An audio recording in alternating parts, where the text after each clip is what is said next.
Olá, meus queridos, tudo bem com vocês? É com essa vista maravilhosa que vocês viram de Viana do Castelo que eu vou começar a falar sobre o vídeo, e aqui atrás, obviamente, o santuário, vocês viram no começo do vídeo também, começar a falar sobre o processo migratório, porque a cada cidade, eu quis começar o vídeo aqui, a cada cidade que eu conheço de Portugal, eu gosto mais desse lugar. Sério, é tudo muito, muito, muito bem organizado, tudo muito bonitinho, e todo aquele estigma que algumas pessoas têm com respeito aos portugueses, que são grossos, não sei o quê. Por enquanto eu não experimentei nada disso, talvez porque eu seja grosso no mesmo nível, não sei. Mas enfim, agora eu vou voltar para Coimbra, explicar por que eu tive que vir até aqui em Viana do Castelo, comentar quanto eu gastei com todo o processo migratório, o que ele me permite, o que não permite, porque algumas pessoas já me mandaram mensagem perguntando sobre isso. E pronto, é isso. A gente se vê quando já estiver em Coimbra. Até mais. E é trancado no meu quarto da pensão porque estamos em lockdown novamente em Portugal. Lockdown. Que a gente vai conversar sobre como imigrar para Portugal no meio da pandemia, né? Porque basicamente o próximo ingresso, as próximas candidaturas vão ser mais ou menos do mesmo jeito que a minha. Se caso você ainda não assistiu, no vídeo da semana passada eu falei sobre como fazer a sua candidatura para as universidades, vai estar linkado aqui em cima. Hoje a gente vai falar sobre o processo migratório, sobre fazer o pedido do visto no Brasil e depois o processo aqui em Portugal. Não há muito o que falar, vocês provavelmente já devem ter visto vários vídeos com respeito a isso. Eu vou só dar algumas opiniões e alguns comentários sobre como foi o meu processo, entendendo as particularidades que a gente viveu agora, justamente por conta da pandemia. Eu vou começar falando sobre quais, já para ir bem direto ao ponto, quais foram os documentos que eu precisei enviar para fazer o pedido do visto. E isso é importante.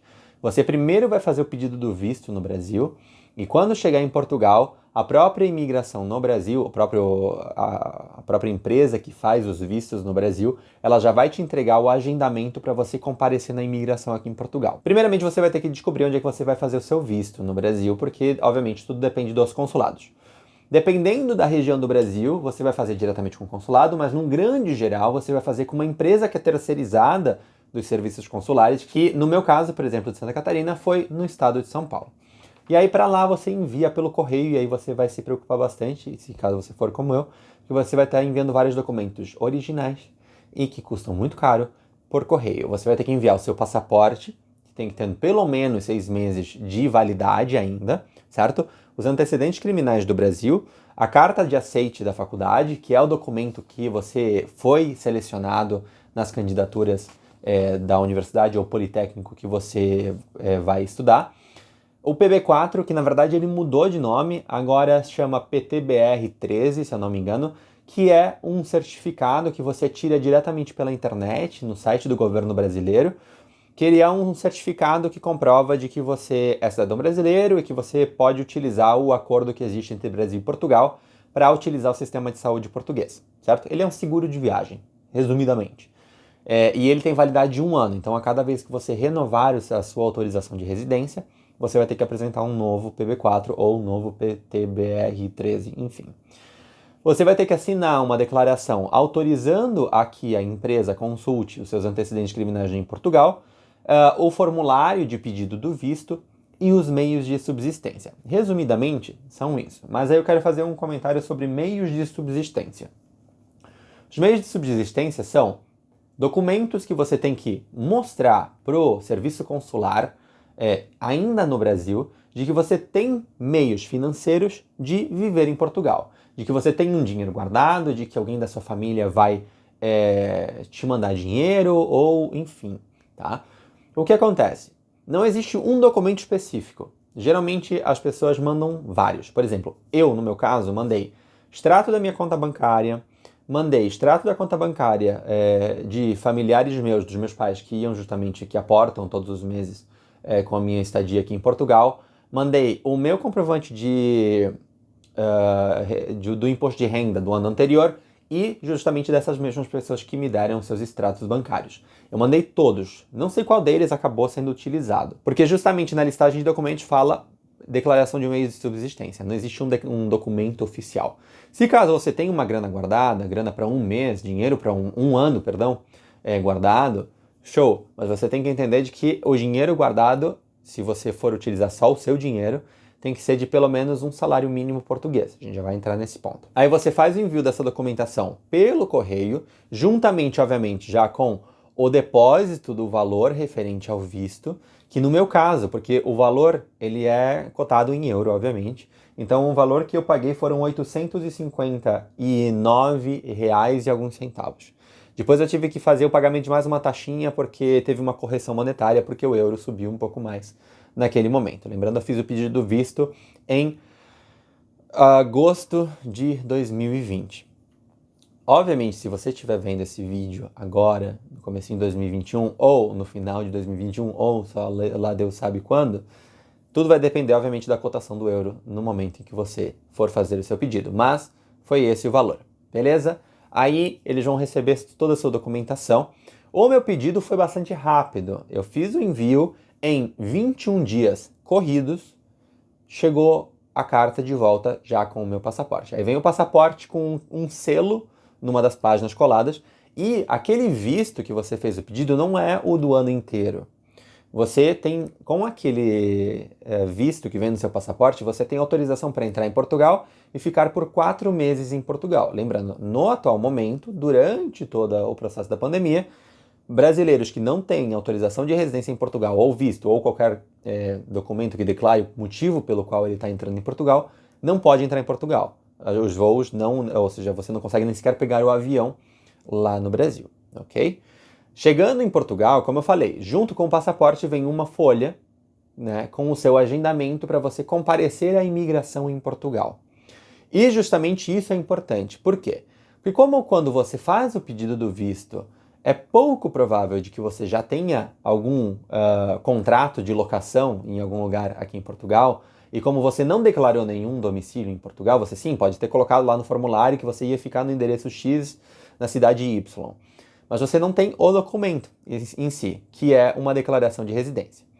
Então, a imigração portuguesa, ela pode te mandar para qualquer delegação do território português continental para fazer o seu processo migratório, para finalizar o processo migratório.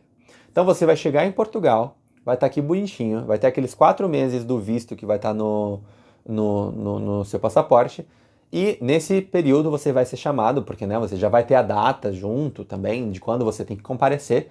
Mas, por exemplo, no meu caso, eu moro em Coimbra, mas a minha primeira entrevista com a imigração, e digo primeira porque ela foi cancelada, era para a cidade de Espinho, que fica a 1 hora de viagem mais ou menos daqui. Não foi na própria cidade de Coimbra, justamente porque eu não tinha como declarar domicílio em Portugal ainda. A minha primeira entrevista ela tinha sido marcada para o dia 30 de novembro, mas foi cancelada por conta de medidas relacionadas à contenção da pandemia e remarcada para fevereiro. Como foi remarcado para muito tarde, e eu imaginei que ia ser um momento muito complicado por conta, obviamente, do inverno, as festas de fim de ano, os casos iam subir demais e era muito provável que eu teria o meu agendamento cancelado de novo, eu liguei para o Serviço de Estrangeiros e Fronteiras, para o CEF, e fiz o pedido de troca de reagendamento por via telefônica. É uma baita de uma dor de cabeça, porque você tem que ficar horas no telefone, eu tô falando sério, horas no telefone tentando entrar em contato, porque é muita gente tentando ligar para o mesmo número de telefone, até que eu consegui e remarquei para Viana do Castelo, que fica a 3 horas de viagem aqui de Coimbra, quase na fronteira com a Espanha, mas pelo menos eu consegui fazer isso em dezembro. E fiz bem porque né, a gente entrou em lockdown e muita gente aí está com problemas justamente por conta disso. Os órgãos públicos estão funcionando em Portugal, só com seus agendamentos, mas tá meio complicado, então foi melhor ter feito em dezembro, né? Pelo menos antecipei. Mas beleza.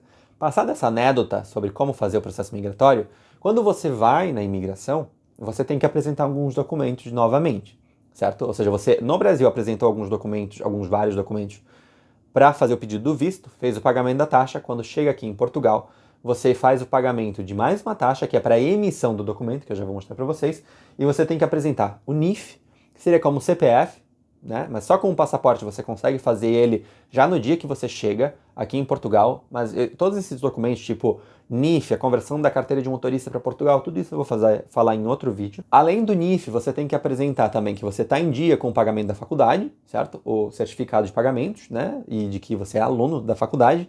O PB4 de novo. Um extrato da sua conta bancária em Portugal, que tem que ser de uma conta portuguesa, por mais que a maior parte dos brasileiros acaba fazendo N26, a conta no banco N26, porque não precisa ter o documento ainda e tudo mais, é mais fácil. Inclusive eu fiz isso, porque eu já tinha de antes, mas tem que ser numa conta de um banco português, e nessa conta tem que ter pelo menos um salário mínimo português no momento em que você for emitir o extrato para apresentar para a imigração.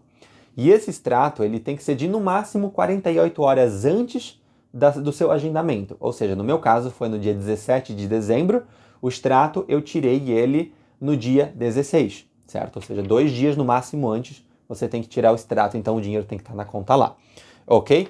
E, além disso, você faz o pagamento da taxa de emissão do cartão, do documento, da autorização de residência. Já vou mostrar para vocês. Que custa 50 euros, é a taxa. Parece muito, mas para quem faz por outros processos é ainda mais caro.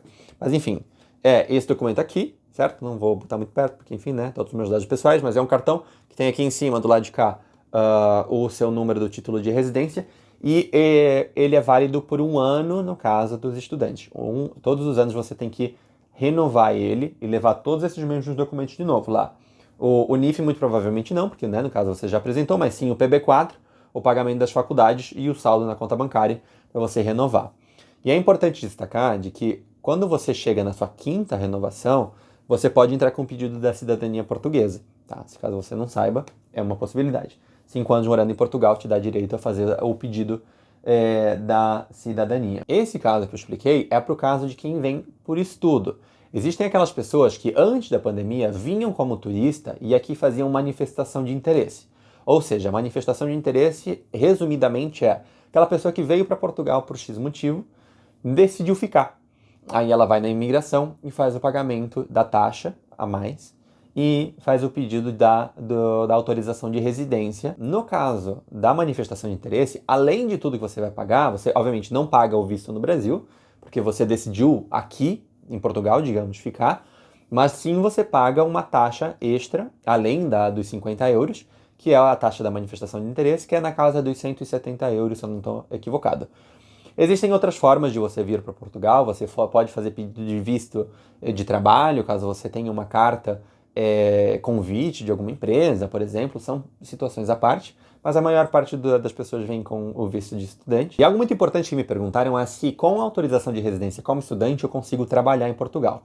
Isso é importante porque existe uma autorização bem grande, a primeira ainda, atrás do documento, que diz: o exercício da atividade profissional depende de notificação prévia do CEF. Ou seja, você está em Portugal como estudante, você procura emprego, conseguiu lá um emprego, você tem que notificar, você tem que entrar em contato com o CEF, ir na delegação do CEF, né, do Serviço de Estrangeiros, e notificar de que você vai começar a trabalhar, para que eles coloquem no seu expediente, ou seja, no seu número de processo, de que além de estudo você também está trabalhando. Num grande geral é isso, como eu falei para vocês, nos próximos vídeos a gente vai falar sobre outros documentos pormenores, digamos assim, como é o caso do NIF, o número de serviço nacional de saúde, a conversão da carteira de motorista para o Brasil, que no caso é algo que eu estou fazendo nesse momento, mas isso é assunto para outros vídeos, então por favor se inscreva aqui embaixo para não perder novidades, espero que vocês tenham gostado.